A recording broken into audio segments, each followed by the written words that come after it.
कि डायरेक्टर लोग जो होते हैं कंपनी में दो टाइप के बताए थे आपको। कौन कौन से दो टाइप के होते हैं डायरेक्टर? एक परमानेंट या जिनको नॉन रोटेशनल बोलते हैं, और दूसरे रोटेशनल। परमानेंट डायरेक्टर तो होते हैं वो रोटेशन से रिटायर नहीं होते, वो तो लगभग लंबे पीरियड के लिए रहते हैं, 10 साल 20 साल 15 साल। और रोटेशनल कौन होते हैं? जो रोटेशन से क्या होते रहे, चेंज होते हैं।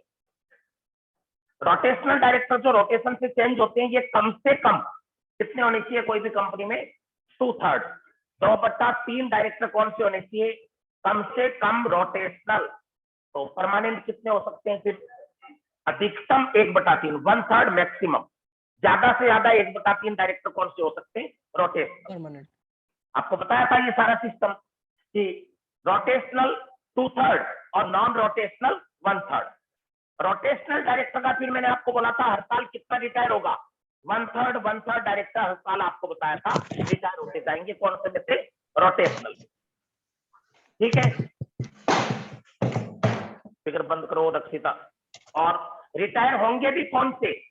जो लॉन्गेस्ट इन ऑफिस, जिनको सबसे ज्यादा टाइम हो गया, वही रिटायर होंगे पहले, जिनको टाइम सबसे ज्यादा हो गया। अगर सेम डे की अपॉइंटेड हो दो जने, तो उनमें से किनको रिटायर करेंगे?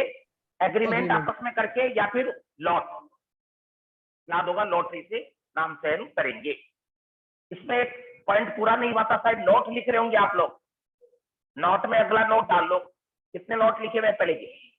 3 या 4 जो भी लिखे हुए। अगला नोट 4 नंबर 4 सर, 4 तक लिख लिए सर। अगला नोट लिखिए।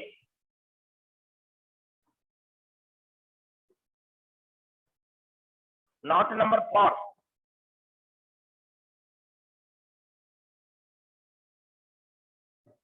the vacancy of director, the vacancy of director, the vacancy of director who retired by rotation, the vacancy of director who retired by rotation shall be filled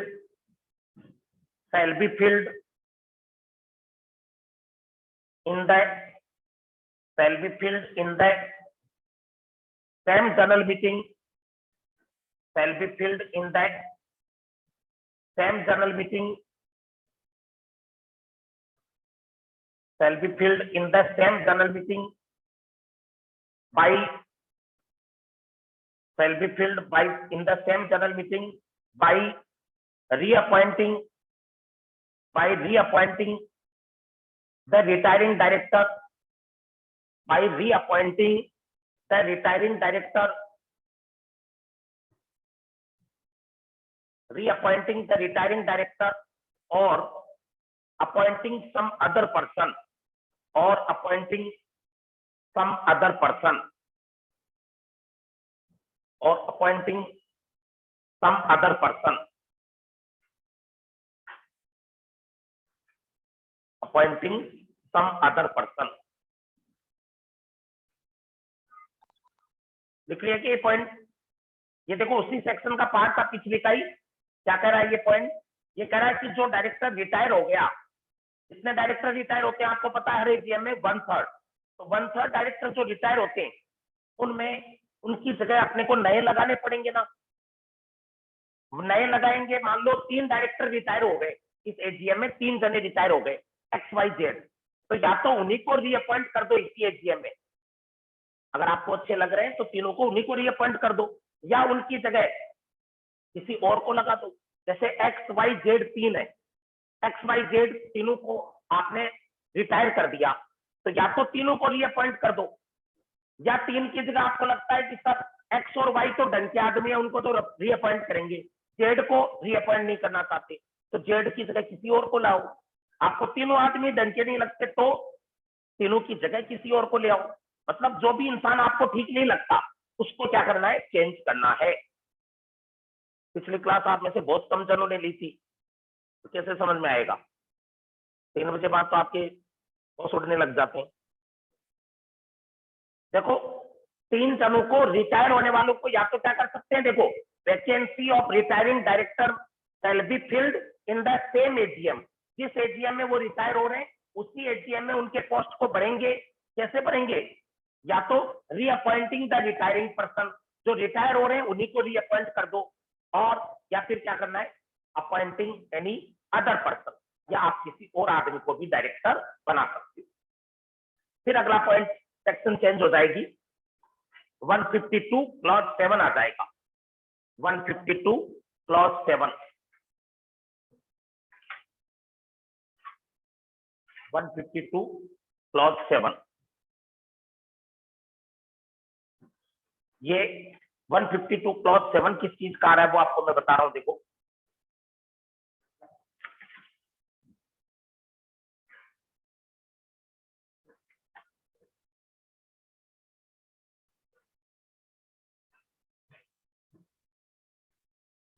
automatic heading लिख लो इसको, automatic reappointment, automatic AUTOMATIC, automatic reappointment, automatic reappointment इन, automatic reappointment इन adjourn, adjourn ADJOURN, adjourn ADJOURNED, एडजॉन्ड AGM, एडजॉन्ड AGM, बना दी heading, adjourn ADJOURNED,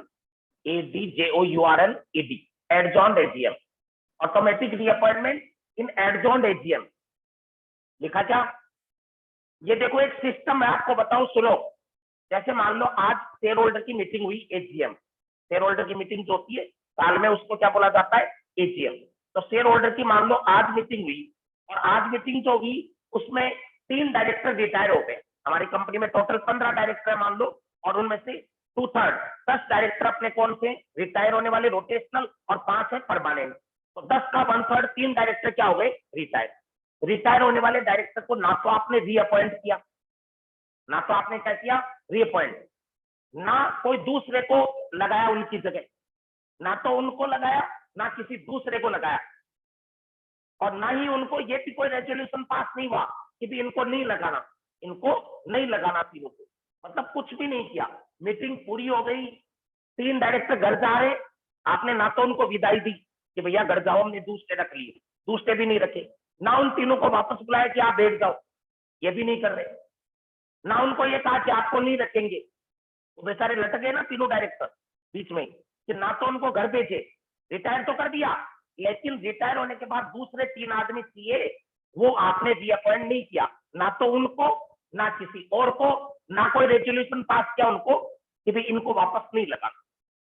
तो क्या होगा, meeting पूरी भी हो जाएगी ना एजीएम, तो भी ये माना जाएगा कि मीटिंग का विषय अभी बाकी है, मीटिंग का डिस्कशन पूरा नहीं हुआ। वो मीटिंग 7 दिन बाद वापस होगी।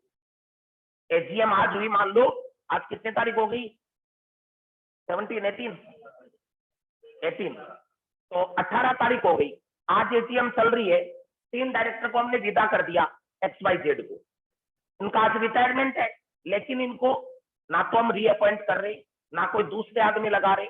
अब मीटिंग पूरी भी कर दी, पूरी होने के बाद आप सब लोग बात कर रहे हो कि सर ऐसा कैसे कर दिया, 3 आदमी की जगह तो खाली हो गई, उनको बढ़ा भी नहीं हमने 3 डायरेक्टर को।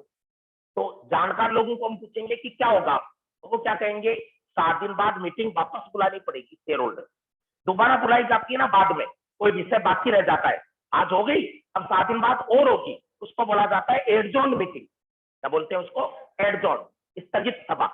तो वो 7 दिन बाद वापस होगी। अब उस मीटिंग में क्या होगा, देखो 7 दिन बाद होगी, 7 दिन बाद में जो मीटिंग होगी ना, उसमें वो विषय रखा जाएगा, कौन सा, डायरेक्टर को अपॉइंट करने वाला, 7 दिन बाद में वो विषय रखा जाएगा। अब 7 दिन बाद में भी मान लो उस विषय पे कोई चर्चा नहीं हुई, ना ही उनको रीअपॉइंट किया, ना ही उनकी जगह किसी और को अपॉइंट किया, 7 दिन बाद भी कायदा क्या बनता है, 7 दिन बाद आप वापस आओगे तो किसी और को अपॉइंट करो या उनको रीअपॉइंट करो। कुछ निर्णय नहीं हुआ, कुछ भी निर्णय नहीं हुआ, तो मीटिंगें हो गई। पहले वाली मीटिंग उसमें और सारी बातें कर दी, इन 3 को, दूसरा को वापस नहीं, तो ना तो इनको लगाया ना किसी और को। 7 दिन बाद वापस हो रही है, उसमें भी कोई निर्णय नहीं हुआ। Then retiring director shall be automatically reappointed, तो तो कानून ये कहता है कि अगर आपने दो मीटिंगें कर दी, अब भी कोई निर्णय नहीं निकला, तो वो रिटायर होने वाले ही ऑटोमेटिक क्या मान लिए जाएंगे, रीअपॉइंटेड। मतलब XYZ खुश हो जाएंगे कि अब कोई नहीं हुआ अपॉइंट, हम लोग ही वापस क्या बन जाते हैं, डायरेक्ट। समझ लीजिए इस बात को। तो मैं इसको थ्योरी के रूप में लिखवा रहा हूं, आप लोग देखिए। If the place of retiring, section number भी लिख लो, आप ऊपर लिख लिया था क्या, 152 क्लॉज 7। हाँ, if the place of retiring, if the place of retiring director, if the place of retiring director is not filled, if the place of retiring director is not filled, FILLED, is not filled at the AGM, at the AGM, if the place of retiring director is not filled, अगर वो नहीं भरा जाता है in the AGM, then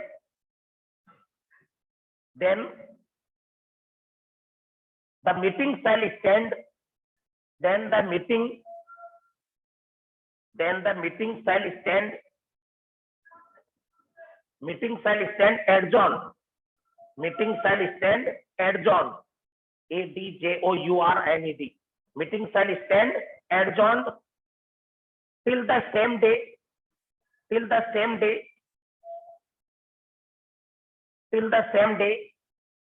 next week, till the same day in the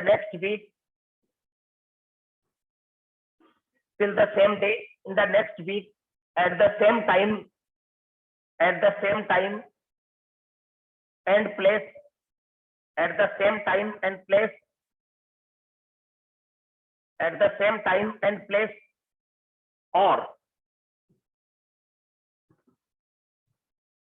that day is a national holiday, or that day is a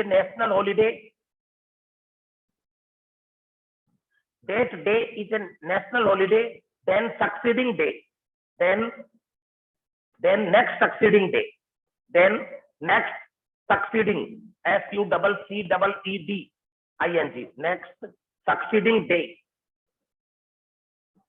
next succeeding day, which is not a holiday,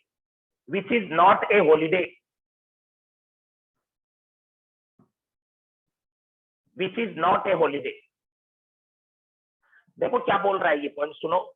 पहला point आया है ये 1 number, if vacancy, if the place of retiring director, जो लोग retire हो रहे हैं AGM में 3 जने, उनका place is not filled up, उसको आपने क्या नहीं किया, भरा नहीं, या तो उनको रीअपॉइंट करते हैं, किसी और को लगाते, तो आपने वो पद अगर भरा नहीं at the general meeting AGM में उनको आपने भरा नहीं, तो क्या होगा, then the meeting shall be adjourn, meeting क्या हो जाएगी, स्थगित, एडजॉर्न हो जाएगी, मतलब वापस होगी, आज हो गई, meeting shall be adjourn to the next week, same date in the next week, अगले सप्ताह सेम डे को वापस होगी, आज मंडे है तो अगले मंडे को वापस होगी, meeting shall be stand adjourn in the next week on the same day, same time and same place, अगले सप्ताह same day, same time, same place वापस होगी एजीएम।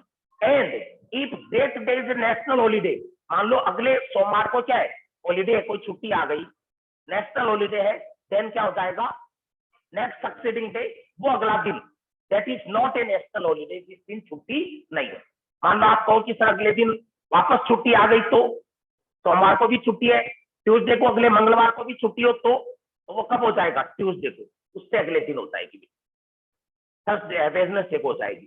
तो ध्यान रखें, अगर कोई मीटिंग हुई, मीटिंग में डायरेक्टर का पद आपने नहीं भरा रिटायर होने वाले का, तो उस मीटिंग को वापस अगले 7 दिन बाद बुलाना होगा, सेम टाइम, सेम प्लेस और सेम जगह पे, और अगर उस दिन क्या है, हॉलीडे है, तो next succeeding day which is not a holiday. कुछ पूछ रही है गरिमा? सर मैं पूछ रही हूँ कि जब तक कंपनी चलेगी तो जितनी भी एजीएम होगी तो लगातार वो रिटायर होते रहेंगे, अपॉइंट होते रहेंगे, चलता रहेगा। और साल चेंज होते हैं ना, पार्लियामेंट की तरफ अच्छा, से, पार्लियामेंट में भी ऐसे ही होता है, 1/3 मेंबर रिटायर होते हैं राज्यसभा में, तो जब तक कंपनी रहेगी तब तक ये चलता ही रहेगा। हाँ, सिस्टम चलता रहता है। परमानेंट वाले तो वैसे परमानेंट रहेंगे, रोटेशन वाले जो डायरेक्टर उनका 1/3 हर साल क्या होता रहेगा, चेंज। 1/3 गए, दूसरे 1/3 आ गए, या उन्हीं को रीअपॉइंट करो। ठीक है सर। ठीक है, हाँ आगे देखिए फिर। लिख लिया पहला पॉइंट, सेकंड पॉइंट लिखो। If at the adjourn meeting also, if at the adjourned meeting also, if at the adjourned meeting also, if at the adjourned meeting also the post of retiring director, if at the adjourned meeting also the vacancy of retiring director, कर लो post की जगह, the vacancy of retiring director, if at the adjourned meeting also the vacancy of retiring director is not filled up, is not filled up, if at the adjourned meeting also the vacancy of retiring director is not filled up, not filled up, then the retiring director, then the retiring director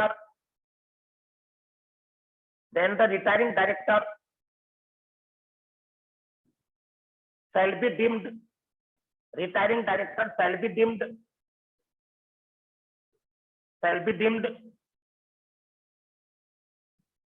to have been reappointed.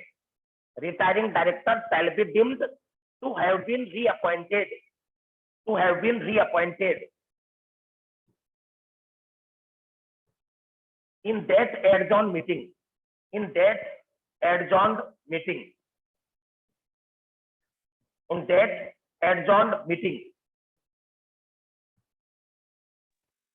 Sir हैवन के बाद एक बार वापस बोलो। Then retiring director, if at the adjourned meeting also the vacancy of retiring director is not filled up, and then the retiring director shall be deemed to have been reappointed at the adjourned meeting, reappointed at the adjourned meeting. देख लिया क्या ये कह रहा है? आपने पहला point तो क्या पढ़ा? पहला पॉइंट ऊपर वाला था कि अगर आपने मीटिंग बुलाई, रीअपॉइंट, जो रिटायर हो रहे हैं डायरेक्टर को आपने पोस्ट को फिलअप नहीं किया, तो वो 7 दिन बाद मीटिंग क्या होगी, वापस हो। पहला पॉइंट तो आपने ये पढ़ा 7 दिन बाद वापस होने का। दूसरा पॉइंट आप क्या पढ़ रहे हो? सेकंड पॉइंट में आपने लिखा क्या, if at the adjourn meeting, second point में आपने क्या लिखा, if at the adjourn meeting also, 7 दिन बाद वापस मीटिंग हुई, उसमें भी वैकेंसी ऑफ रिटायरिंग और director is not filled up, अगर उस रिटायरिंग डायरेक्टर वाली अगली मीटिंग में भी क्या नहीं करा, आपने उसको फिलअप नहीं किया, तो 7 दिन बाद में भी अगर आपने उसको फिलअप नहीं किया, एंड मीटिंग हैज नॉट, और आगे क्या लिखा, देन तो क्या होगा, retiring director shall be deemed, उन्हीं को मान लिया जाएगा टू हैव बीन रीअपॉइंटेड। अगर 7 दिन बाद में भी नहीं भरोगे तो ऐसे बार बार थोड़ी होता रहेगा कि फिर से 7 दिन बाद वापस बुलाओ, नहीं, वो तीनों को, लोगों को वापस क्या मान लिया जाएगा, उन्हीं डायरेक्टर को रीअपॉइंटेड मान लिया जाएगा। हालांकि नीचे एक लाइन लिखो, इसके नीचे पॉइंट के नीचे, however in the following case, second point के नीचे लिखो, however in the following case, however in the following case, automatic reappointment,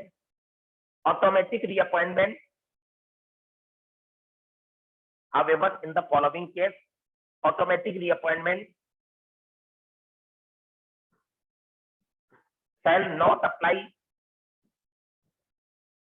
automatic reappointment shall not apply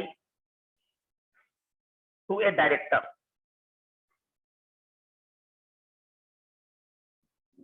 automatic reappointment shall not apply to a director। ये कह रहा है automatic reappointment director पे लागू नहीं होगा। कौन से दफाओं में लागू नहीं होगा, नीचे कुछ एक्सेप्शन बता रहा हूं। However in the following case, आपने ऊपर हेडिंग क्या लिख लिया, नीचे बताए हुए केस में 7 दिन बाद वापस ऑटोमेटिक अपॉइंटमेंट मत करना।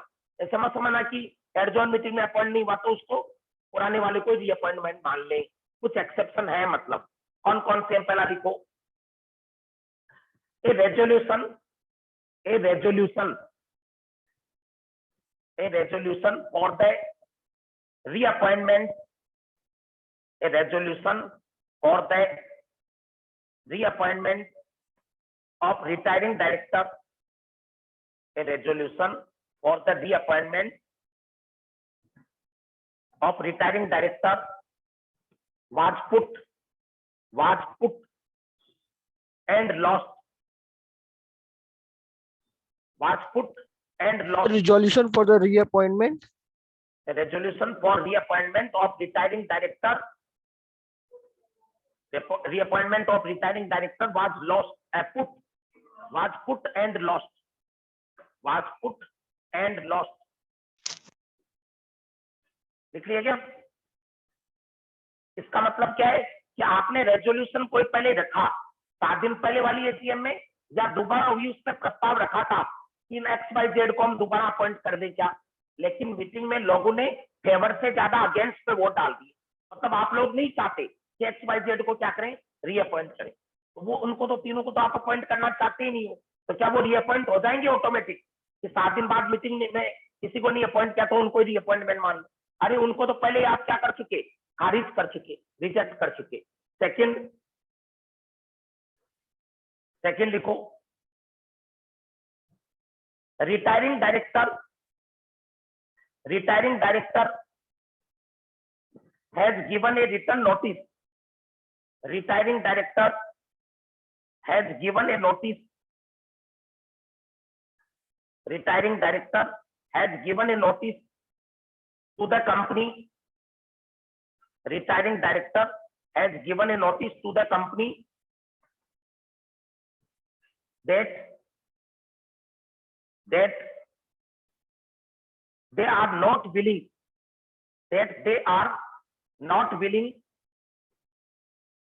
to be reappointed. That they are not willing to be reappointed. That they are not willing to be reappointed. Retire होने वाले डायरेक्टरों ने हमको नोटिस दे दिया कि भैया हमको मत अपॉइंट करना आप दोबारा, मतलब वो खुद ही नहीं चाहते रीअपॉइंट होना।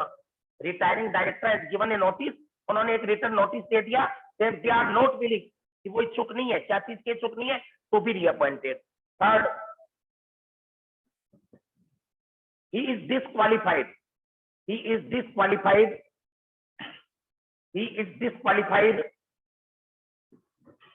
for appointment. He is disqualified for appointment. अगर वो अपॉइंट होने से क्या हो गए हो, डिस्क्वालिफाइड हो गए हो, वो लोग अब योग्य ही नहीं बचे। 4 number, if a resolution has been passed,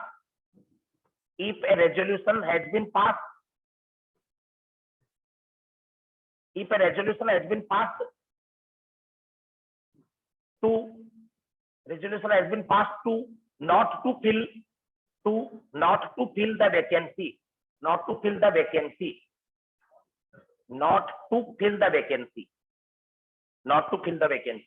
क्या कोई प्रस्तावन में पास कर दिया कि वैकेंसी को आपको क्या नहीं करना, फिलअप नहीं करना। हम लोगों ने कह दिया कि डायरेक्टर ज्यादा हो रखे, ये 3 पोस्ट खाली ही चलने दो, पर नहीं नियम में। 5वां, if section 162 apply, if section 162 apply to the company, if section 162 apply to the company, अगर धारा 162 का कोई केस आ गया हो, ये आगे आ जाएगी 162 क्या होती है। तो सुनो, इन 5 केस में ऑटोमेटिक रीअपॉइंटमेंट नहीं होगा। आज ये थोड़ा सा पॉइंट हार्ड आ गया। अभी सेक्शन 152 क्लॉज नंबर 7 क्या बताया, देखो अभी तक लिखा है मैंने। पहले आपको शुरुआत में मैंने क्या लिखा कि अगर कोई डायरेक्टर रोटेशन से रिटायर हो गया तो उसकी वैकेंसी को उसी एजीएम में भरना है। अगर एजीएम में नहीं भरा वैकेंसी को तो वो 7 दिन बाद मीटिंग क्या होगी, वापस होगी, same day same time same place. दूसरा पॉइंट, अगर वैकेंसी 7 दिन बाद में भी नहीं भरी जाए, adjourned meeting also vacancy is not filled up, vacancy नहीं भरी, then retiring director shall be deemed to have been automatically appointed, वही रीअपॉइंट हो जाएंगे ऑटोमेटिक। फिर नीचे नोट क्या लिखा कि इन द फॉलोइंग केस, नीचे बताए गए कुछ केस में retiring director shall not be reappointed, कुछ बताए गए केस हैं जिनमें आप 7 दिन बाद रीअपॉइंट मत करना उनका। कौन कौन से केस आ गए? पहला, if the resolution for reappointment has been put and lost. Put and lost का मतलब रखा गया था लेकिन वो प्रस्ताव पास नहीं हुआ, मतलब उन डायरेक्टरों को आप नहीं लगाना चाहते दोबारा। सेकंड पॉइंट आपने लिखा है कि रिटायरिंग डायरेक्टर जो है has given a written notice, उन्होंने कंपनी को क्या दे दिया, एक लिखित नोटिस। क्या बात का, they are not willing to be reappointed, कि हम नहीं चाहते आपकी कंपनी में डायरेक्टर बनना। थर्ड, डिस्क्वालिफाइड हो गए हो, वो डायरेक्टर की कोई एज क्रॉस कर गई हो और कोई उनके 20 डायरेक्टर की एक लिमिट होती है वो क्रॉस कर गई हो, अब वो योग्य ही नहीं बचे हमारी कंपनी के डायरेक्टर बनने के लिए। चौथा, एक रेजोल्यूशन वाज पास, एक रेजोल्यूशन पास किया गया था not to fill the vacancy, कि हमें ये वैकेंसी भरनी नहीं है, हम लोगों ने कहा कि खाली पड़ा रहने दो। पांचवा, इफ सेक्शन 162 अप्लाई, अगर कौन सी सेक्शन का केस बन गया हो, 162 का। ये बातें आपको ध्यान रखनी है, ये सेक्शन काफी लंबी आ गई, आपको पता होगा 152। अब यहाँ के इसका अंत आ गया, अब सेक्शन आ जाएगी 153। ये कुछ छोटी छोटी सेक्शन आएगी अब 153 से लेके 159 तक। DIN नंबर को लेके आएगी एक DIN, फुल फॉर्म क्या होती है, डायरेक्टर आइडेंटिफिकेशन नंबर। याद होगा आपको, हर डायरेक्टर को DIN नंबर लेना आवश्यक होता है। कुछ पूछना क्या नया? Yes sir. हाँ, सर ये एडजॉर्न मीटिंग जो आपने बोली है, सर ये एडजॉर्न मीटिंग, ये जो फर्स्ट मीटिंग में जब ये रिजेक्ट हो जाते हैं, अपॉइंट नहीं करते हैं डायरेक्टर को, हाँ। जब वो 7 दिन के बाद जो मीटिंग करते हैं उसको एडजॉर्न मीटिंग बोलते हैं क्या? उसको एडजॉर्न, एक मीटिंग के बाद उस मीटिंग की कुछ फॉर्मेलिटी बाकी रह गई, कोई काम बाकी रह गया, तो दोबारा मीटिंग होती है ना, उसको बोला जाता है एडजॉर्न मीटिंग, दोबारा मीटिंग होती है। Okay sir. सेक्शन 153 में आ जाइए, application for allotment of DIN। हम देखो एक चैप्टर पढ़ चुके हैं डायरेक्टर का, अब दूसरा चैप्टर चालू हो गया एक तरह से, यहाँ से ध्यान रखना, ऐसे 5-6 चैप्टर हो जाएंगे, एक चैप्टर एक तरह से कंप्लीट हो गया डायरेक्टर का। वैसे मैं लगाना नहीं है, मैं आपको टेस्ट वगैरह लूंगा ना, तो वैसे बोल दूंगा सेक्शन नंबर 149 से 159 तक, 169 तक, ऐसे बोल दूंगा मैं अपने आप, ठीक है ना। सेक्शन नंबर हेडिंग बनाया क्या, 153, application for allotment of DIN, application for allotment of DIN, application for allotment of DIN। हम देखो अगर डायरेक्टर बनना चाहते हैं, जैसे मान लो इंडिया में आपको इंडिया से बाहर जाना है तो क्या चाहिए, पासपोर्ट, वीजा। वैसे ही अपने को अगर इंडिया की कोई कंपनी का आप डायरेक्टर बनना चाहते हो तो आपके पास क्या होना जरूरी है, DIN number, director identification number. ये एक सरकार का डिपार्टमेंट है, MCA, ministry of corporate affair, वो देता है। हम उसको एप्लीकेशन लगाएंगे तो वो दे देगा। उसके लिए लिखो, सेक्शन आ गई 153, every individual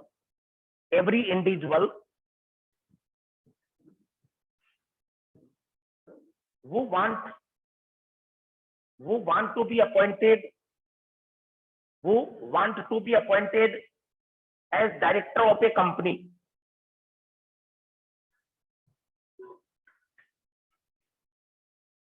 every individual who want to be appointed as a director of a company,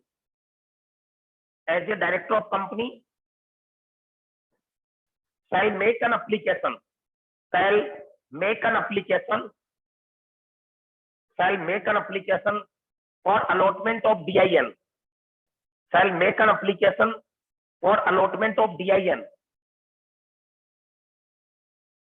to the central government, application में भी करें। shall make an application for allotment of DIN,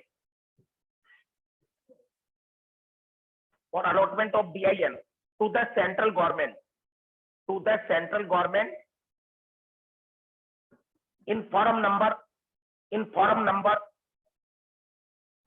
DIR 3, in form number कौन सा आ रहा है, ध्यान दीजिए, DIR 3, form number कौन पहले भी काम में लिया था, DIR 2 आया था ना एक डायरेक्टर बनने का, वो अपनी सहमति देता है उसका। एक डायरेक्टर बनने के बाद कंपनी भेजती ROC को, वो DIR 12 आया था। तो DIR3 ये नाम से फॉर्म भरना होगा सरकार को और सारी सूचना देनी होगी, तो आपको कौन सा नंबर मिल जाएगा? DIN। नीचे लिखो attachment, attachment, attachment with DIR3, attachment, attachment with DIR3। Sir ये दूसरी सेक्शन है क्या? हाँ, इसी का दूसरा पॉइंट कर लो, 2 number, attachment with DIR3। DIR3 के साथ क्या क्या लगाना होगा? नीचे लिखो फोटोग्राफ, पॉइंट कर लो या वैसे छोटे आप टुकड़े कर लो। फोटोग्राफ, आइडेंटिटी प्रूफ, फोटोग्राफ लगाना होगा अपने को फॉर्म पे। आइडेंटिटी प्रूफ, आधार कार्ड, आइडेंटिटी प्रूफ। तीसरा रेजिडेंस प्रूफ, रेजिडेंस प्रूफ, हमारा रेजिडेंस का proof, residence proof. 4 number board resolution, board resolution, board का प्रस्ताव, board resolution of, board resolution of company, board resolution of company in which he is director, board resolution of company in which he is director.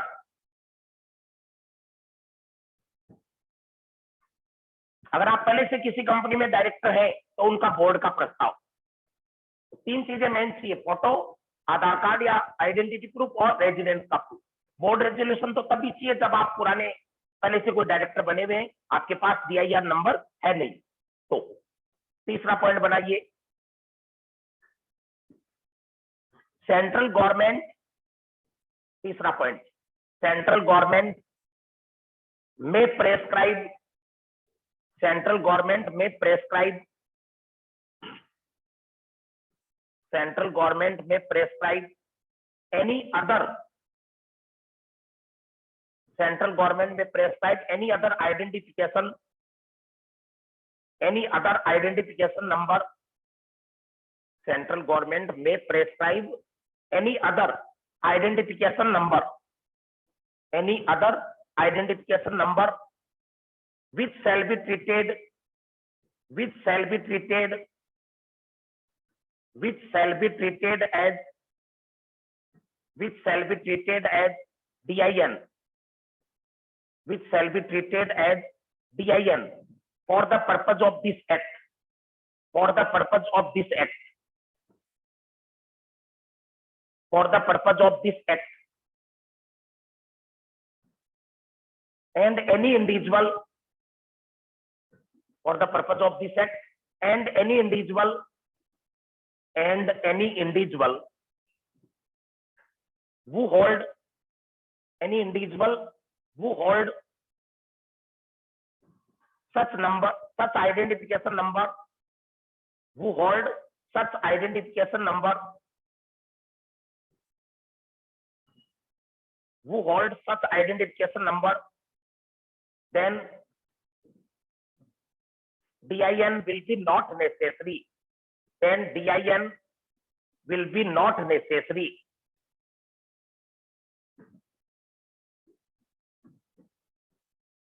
then DIN will be not necessary। देखो ये section चल रही है 153, heading क्या लिखा ऊपर आपने? Application for allotment of DIN, कि अगर आप डायरेक्टर बनना चाहते हो तो DIN फॉर्म, आपको DIN की एप्लीकेशन लगा दी होगी। सर एनी इंडिविजुअल के बाद एक बार बोलना ना। If any individual who hold such identification number, then DIN will be not necessary। देखो ये पॉइंट शाम को वापस देख लिया अगर आप लोग, विधि भेज रही है अपने, इसका रहेगा कृपा दृष्टि तो वापस चेक कर लिया करो शाम को मिलान की भाई नोट सही बनाए कि नहीं बनाए। कभी याद आता है इसको, कभी भूल जाती है, तो भेज दिए एक साथ में नहीं ना, रोज भेजो उसको, कि भी कोई रोज देखना चाहे उसको तो रोज ही चाहिए ना। तो क्या बोल रहा था मैं कि DIN नंबर आपको डायरेक्टर बनना है तो जरूरी है। इसके लिए पहला पॉइंट क्या लिखा है? Every person, every individual who want to become director, अगर आप डायरेक्टर बनना चाहते हो shall make an application, तो आपको एक एप्लीकेशन लगानी होगी DIN नंबर लेने की सेंट्रल गवर्नमेंट को। कौन से फॉर्म में? DIR3 में। दूसरा पॉइंट क्या लिखा? अटैचमेंट क्या क्या लगती है? क्या क्या? Photograph, identity proof, residence proof और बोर्ड रेजोल्यूशन। तीसरा, ये इंपॉर्टेंट है, इंपॉर्टेंट लगा लो तीसरे के, सेंट्रल गवर्नमेंट में प्रेस प्राइस। ये देखो तीसरा पॉइंट किसके लिए आ रहा है सुनना। जैसे मान लो फॉरेन के बहुत सारे लोग इंडिया की बड़ी कंपनी में डायरेक्टर है, फॉरेन के लोग इंडिया में डायरेक्टर हैं, और वो फॉरेन के लोगों को इंडिया में DIN मिलेगा ही नहीं। क्यों नहीं मिलेगा DIN? क्योंकि DIN के लिए क्या चाहिए? Identity proof, address proof. वो इंडिया के है ही नहीं, उनके पास आधार कार्ड थोड़ी है। मान लो कोई यूके का आदमी है, जापान के लोग हैं, उनके पास इंडिया का DIN कहां से बन पाएगा भाई? उनके पास तो फॉरेन में जापान का आधार कार्ड होगा, उनके पास इंडिया का थोड़ी है।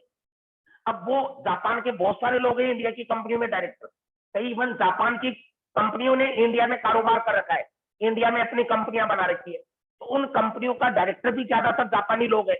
कुछ कंपनियों के यूके के, यूरोप के, USA के, वो लोग इंडिया में डायरेक्टर बने हुए। अब पुराने कानून में ये दिक्कत थी कि उनके पास DIN नंबर होता ही नहीं था। नए कानून ने ये समस्या दूर कर दी। इसमें क्या लिखा हुआ है नए कानून में कि अगर सेंट्रल गवर्नमेंट चाहे तो किसी दूसरे आइडेंटिफिकेशन नंबर को DIN की जगह मान सकती है, कह सकती है कि भी किसी के पास और कोई आइडेंटिफिकेशन हो तो उसको किसकी जरूरत नहीं है? DIN की जरूरत नहीं है। जैसे मान लो फॉरेन का कोई आदमी है तो उसका पासपोर्ट तो गए ना उसके अपने देश का, तो वो पासपोर्ट ही क्या मान लिया जाएगा? उसका DIN। फिर इंडिया में उसको अलग से DIN नहीं लेना, अलग से DIN नहीं लेना। तो उसको लेकर के थर्ड पॉइंट लिखवाया मैंने, क्या? सेंट्रल गवर्नमेंट ने प्रेस प्राइस कि सेंट्रल गवर्नमेंट तय कर सकती है और कोई आइडेंटिफिकेशन नंबर, ब्रैकेट में वहां लिखो एनी आइडेंटिफिकेशन नंबर लिखा हुआ ना, ब्रैकेट में लिखो लाइक पासपोर्ट, ये भूल गया लिखवाना, वहां अलग से जोड़ दो। एनी आइडेंटिफिकेशन नंबर लिखा हुआ ना, वहां ब्रैकेट में लिख लो पासपोर्ट, पासपोर्ट, केवल पासपोर्ट लिख लो साइड। जनरली सरकार ने किसको तय कर रखा है इसके लिए? पासपोर्ट को आइडेंटिटी प्रूफ मानती है सरकार, तो पासपोर्ट को उसको क्या मान लेगी? आइडेंटिटी प्रूफ मान लेगी।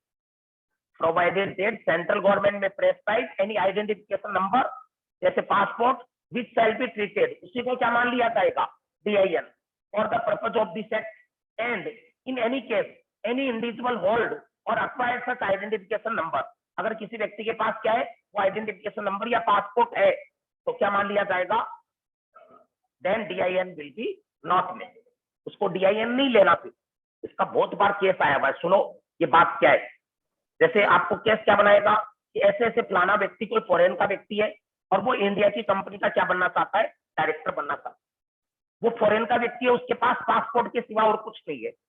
आप बताइए क्या उसको DIN लेना पड़ेगा क्या, या पासपोर्ट चल जाएगा? आप क्या जवाब दोगे? ये तीसरा पॉइंट, भी फॉरेन का है लेकिन उसको DIN की जरूरत नहीं है। क्यों? क्योंकि उसके पास क्या है? पासपोर्ट। तो पासपोर्ट को क्या काम DIN का वो कर जाएगा। तो ये बात होगी, ठीक है। अगला सेक्शन चेंज हो गया 154। सर। हाँ जी, हाँ sir, and in any case individual and apply for that. मैं नोट्स में पीछे मेरे को याद नहीं है तो वो कौन सी लाइन बोल रहा है, एक बार वापस बोल। वही सेंट्रल गवर्नमेंट में प्रिस्क्राइब एनी अदर आइडेंटिफिकेशन वाली सेंट्रल सर। गवर्नमेंट में prescribe any other identification number, bracket में पासपोर्ट लिख लो इसकी, which shall be treated as DIN, which shall be treated as DIN for the purpose of this act. Any individual who hold, any individual who hold such identification number, any individual who hold such identification number, then DIN will be not necessary. Then DIN will be not necessary. Section आ गई 154, allotment of DIN, allotment of DIN। आपने पहले apply किया था, अब आपको DIN क्या हो जाएगा? अलॉट मिल जाएगा। लिखो the central government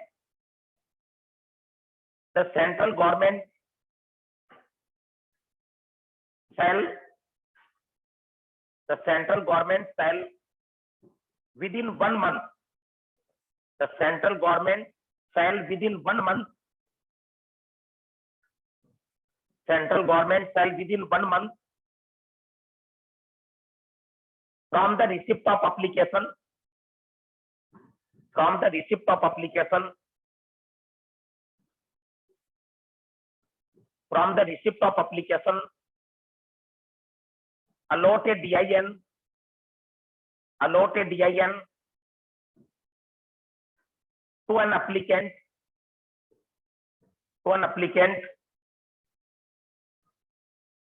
and this DIN and this DIN and this DIN shall be valid,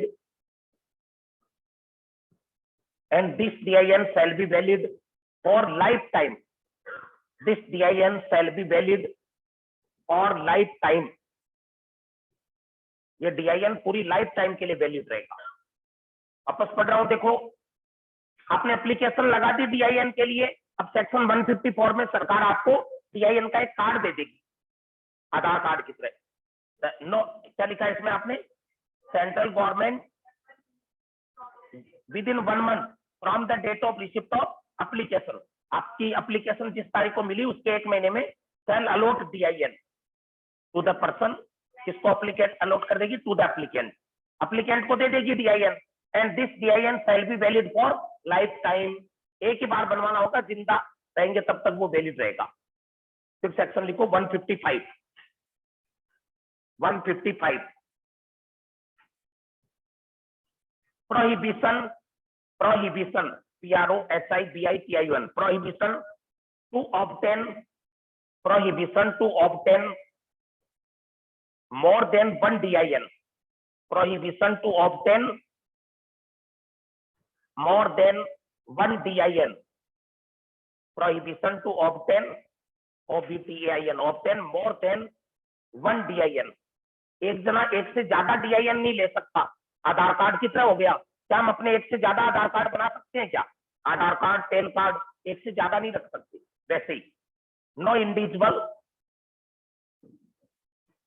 no individual who has, no individual who has already allotted, no individual who has already allotted a DIN, no individual who has already allotted a DIN shall apply or oblique place लगा के apply for oblique obtain another DIN, obtain another DIN, shall obtain another DIN। अगर आपके पास पहले से DIN है तो आप क्या नहीं कर सकते? दूसरे DIN के लिए अप्लाई नहीं कर सकते, ना रख सकते। Any individual who has already allotted a DIN, अगर आपके पास पहले से DIN है तो क्या नहीं कर सकते? shall apply or obtain another DIN, आप दूसरा DIN नहीं आवेदन करेंगे। Section 156, director to intimate DIN, director to intimate DIN,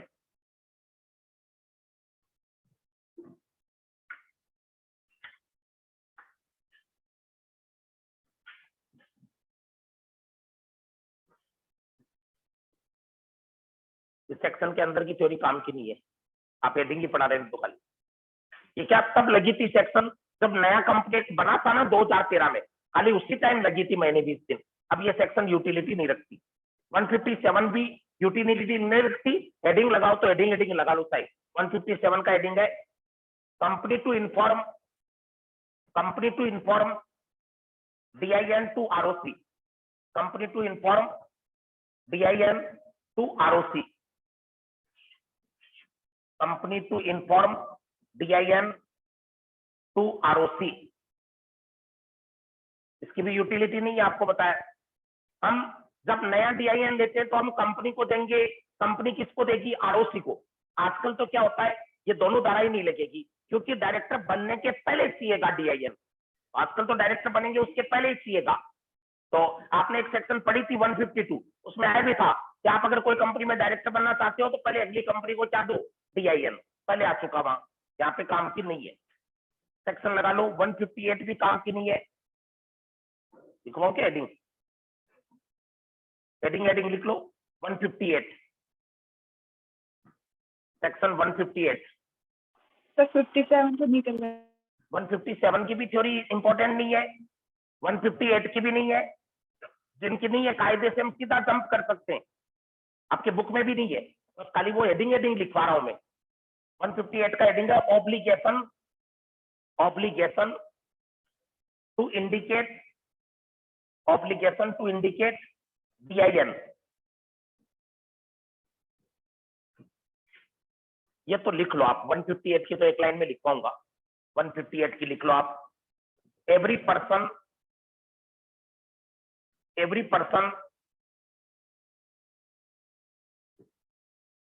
और company, while WSILE, while furnishing any written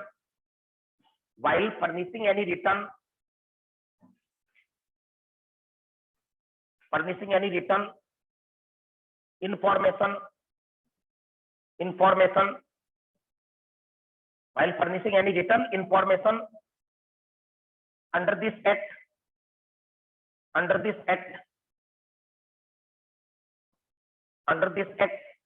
shall mention mention DIN, shall mention DIN or any information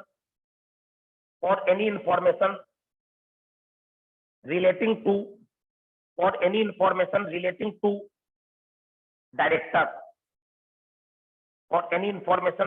to director,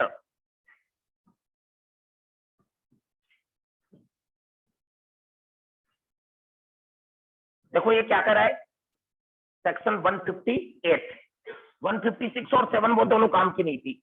158 में लिखवाइए कि अगर कोई पर्सन या कोई कंपनी क्या कर रही है, कोई फर्निश कर रही है, जमा करा रही है, क्या जमा करा रही है, कोई इंफॉर्मेशन, कोई रिटर्न भर रही है सरकार को, और वो रिटर्न भर रही है तो उसमें अगर कोई सूचना डायरेक्टर से रिलेटेड है तो उस डायरेक्टर का क्या लिखा जाएगा, DIN नंबर। मान लो कोई कंपनी कोई फॉर्म भर रही है और उसमें मेरा नाम आया कि मैं उसका डायरेक्टर हूँ, तो डायरेक्टर का मेरा नाम भी लिखेगी, नाम के साथ क्या लिखेगी, मेरा DIN नंबर भी लिखेगी, ये ध्यान रखिए।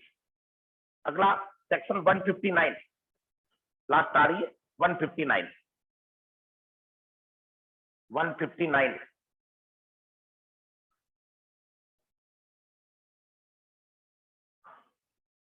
Section 159, director to intimate DIN,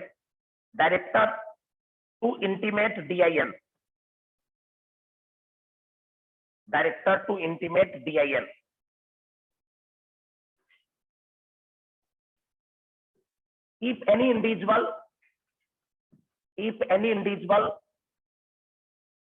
or director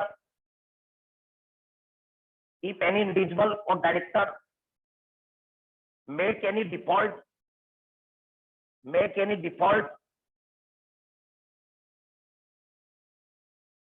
under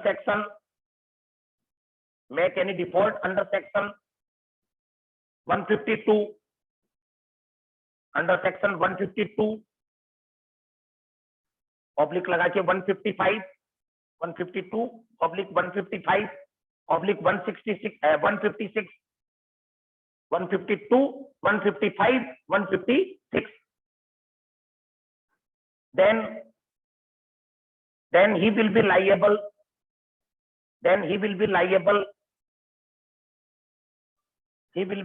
to a penalty. He will be liable to a penalty of 50,000 rupees. He will be liable to a penalty of 50,000 rupees. And where the default is continue, further penalty of 500 rupees, of 500 rupees for each day. Further penalty of 500 rupees for each day. ये last section आ गई इस topic की 159 कि अगर कोई director धारा 152 को तोड़ता है, 152 आज ही लिखी आप लोगों ने, जिसमें डायरेक्टर बनने वाला पहले DIN नंबर बेचता है, वो DIN आपने नहीं बेची, या 155 में आपने क्या पढ़ा था, एक से ज्यादा DIN ले लेते हो आप, 2 DIN, या 156 तो आजकल काम की नहीं रही, इन तीनों में से कोई भी धारा तोड़ी है तो आपको कितने की पेनल्टी लग सकती है? 50,000। पेनल्टी लग के भी खुश हो, आप अभी गलती कर रहे हो तो 500 रुपया पर डे पेनल्टी और चालू रहता है, 50,000 प्लस 500 रुपया पर डे। तो ये देखो पहला पड़ाव आ गया इस चैप्टर का, 10 सेक्शन पूरी हो गई यहाँ पे, 149 से लेके 159 तक। इसको पार्ट 1 कर लेना आप यहाँ तक, ठीक है ना। अब इसके बाद में कल चालू हो जाएगा, इसको क्या कर देना, पार्ट 2, मतलब हम 10 सेक्शन का पड़ाव रखेंगे। तो यहाँ पे पार्ट 2 चालू हो जाएगा, वो 160 से लेके 169 तक चलेगा। फिर थर्ड आएगा वो 173 से आएगा, फिर वो 183 तक चलेगा। जैसे 10 सेक्शन के पड़ाव, तो अपने ज्यादा लंबा नहीं है ये पोर्शन, आराम से आप लोग कर सकते हो इन चीजों को। कल ले या उसका हाउस प्रॉपर्टी का परसों ले? तैयार है आपका? सर कल ले लो। कल? यस सर कल ले लीजिए। कल ऐप पे ले लूं क्या? ऐप पे? Yes sir. सर ऑफलाइन ले लीजिए। ऑफलाइन आना चाहते हैं वो ऑफलाइन दे दो, वो कोई दिक्कत नहीं। सर ऐप पे ले लीजिए। क्या बोल रहे हो? ऐप पे ले लीजिए। अच्छा हाँ, वो देखता हूँ ऐप पर ले लूंगा या ऑफलाइन जो आएंगे उनका तो ऑफलाइन ले लूंगा ही। वो है, वो कल सुबह नहीं है, दोपहर बाद में ही होगा टेस्ट, ठीक है ना।